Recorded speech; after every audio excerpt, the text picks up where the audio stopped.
Եթե քիթդ հաճախ է խցանվում, հաճախ սինուսիտ ես ունենում, նույնիսկ դրա պատճառով գլխացավ ես ունենում, հաճախ ես հիվանդանում, ապա այսօրվա տեսանյութում ես ձեզ ցույց կտամ մի հետաքրքիր մեթոդ։ Փորձեք, գուցե օգնի ձեզ։ Բարև ձեզ, ես Բուժքույր Անահիտն եմ եւ ողջունում եմ իմ YouTube ալիքում։ Երբ ես առաջին անգամ կարդացի այս մեթոդի մասին, ինքս չէի հավատում, որ կաշխատի։ Ես փորձեցի, առաջին պահին ոչինչ չզգացի։ Մտածեցի, էլի սովորական բան է, գրել են ու մնացել։ Բայց մի քանի վայրկյան հետո, մոտ 1 րոպեից, անկարծ զգացի, որ քիթս շատ լավ է շնչում, ուղղակի թեթևություն զգացվեց գլխում։ Շատ զարմացա։ Դրա համար որոշեցի անպայման ցույց տալ ձեզ։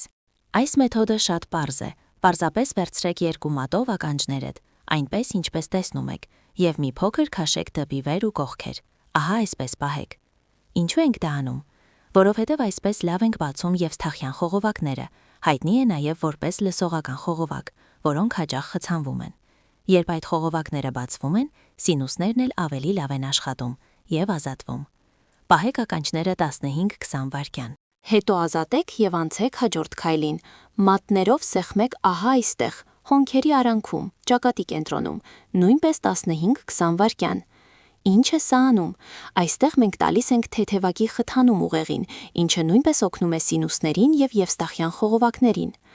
Առաջինը 15-20 վայրկյան ականջները քաշել, հետո 15-20 վայրկյան սեղմել հոնքերի արանքը։ Ամեն ինչ։ Հետո պարզապես հանգստացեք։ Գուցե անմիջապես չզգաք, բայց մոտ 1 րոպե հետո շատերը զգում են թեթևություն, քիթը սկսում է ազատ շնչել։